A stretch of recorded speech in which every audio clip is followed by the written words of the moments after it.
आप देख रहे हैं कर्तव्य एवं निष्ठा का बयान, साहित्य और संस्कृति का बयान, समता की आवाज बयान टीवी। जय भीम साथियों।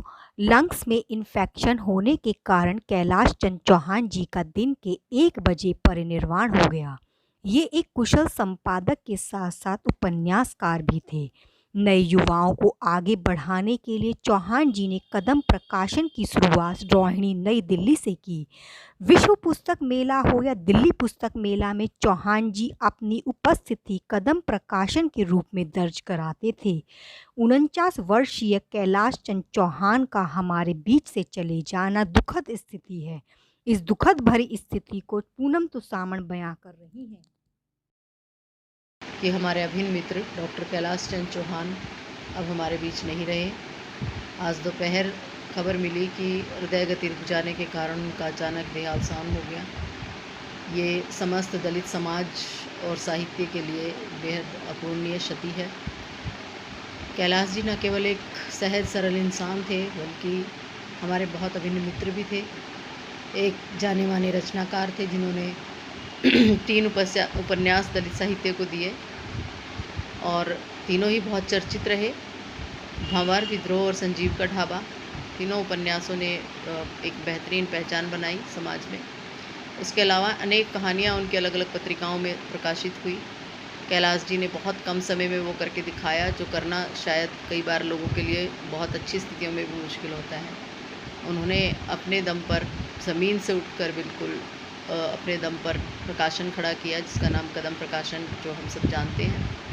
कदम प्रकाशन के वो प्रकाशक रहे और कदम पत्रिका जैसी पत्रिका को उन्होंने बहुत कम समय में लोगों तक पहुंचाया, पाठकों तक पहुंचाया। और तीसरा, उन्होंने ऑनलाइन किताबों का काम शुरू किया, ऑनलाइन किताबों की बिक्री का, अमेज़न जैसी साइट्स पे किताबें प्रकाशित कर कर भेजना। और इसके अलावा वो अपनी पारिवारिक और सामाजिक जिम्मेदारियों को भी बहुत बेहतर तरीके से निभाते थे और साहित्य पर तमाम चर्चाएं वो करते थे। बेशक वो समय कम दे पाएँ लेकिन उसके बावजूद चर्चाएं वो लगातार करते थे और जुड़े रहते थे सभी से। उनका कभी भी, कैलाश जी ऐसा व्यक्तित्व थे दरअसल जिनकी कभी किसी से किसी तरह के मनमुटाव नहीं थे। ये सभी को अपने दोस्तों मित्रों की श्रेणी में रखते थे।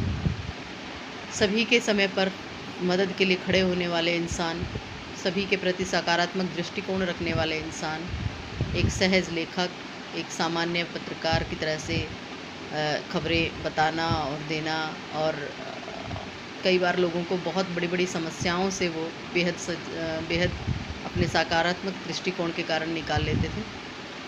और बहुत सारी समस्याओं को हल वो उनसे मिलने पर ही बहुत सारी समस्याएं हल हो जाती थी। जिजीविषा और कर्मठता तो उनके अंदर फुट कर भरी हुई थी। कोई भी काम करते हुए कितना भी कठिन काम हो उन्हें कठिन नहीं लगता था और वो कहते थे हो जाएगा। और उनकी इसी कर्मठता और इसी काम करने के जज्बे ने उनको यहाँ तक पहुँचाया था।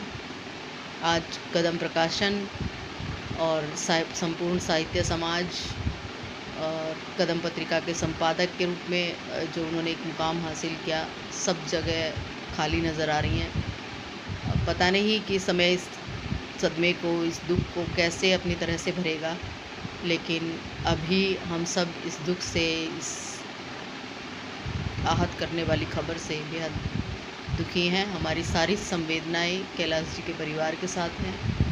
हम हर कदम पर उनके साथ हैं। इस तरह की मुश्किल घड़ी में को सहन करने का साहस उनके अंदर आए, आत्मविश्वास आए। तो इस तरह से हमें सब लोगों को मिलकर उनके प्रति अपनी संवेदनाएं व्यक्त करनी है। जय भीम। जयप्रकाश करदम, कंवल भारती, मोहनदास नेमिश्राय, हेमलता महेश्वर, अनीता भारती, आरडी आनंद, कालीचरण स्नेही, रूपचंद गौतम, उमराव सिंह जाटव, अरुण कुमार, जसवंत सिंह जन्मेजा, गुलाब सिंह, सुदेश तनवर, असंग घोष के अलावा दलित दस्तक के संपादक अशोक दास ने चौहान जी के जाने पर दुख भरी संवेदनाएं प्रकट की हैं।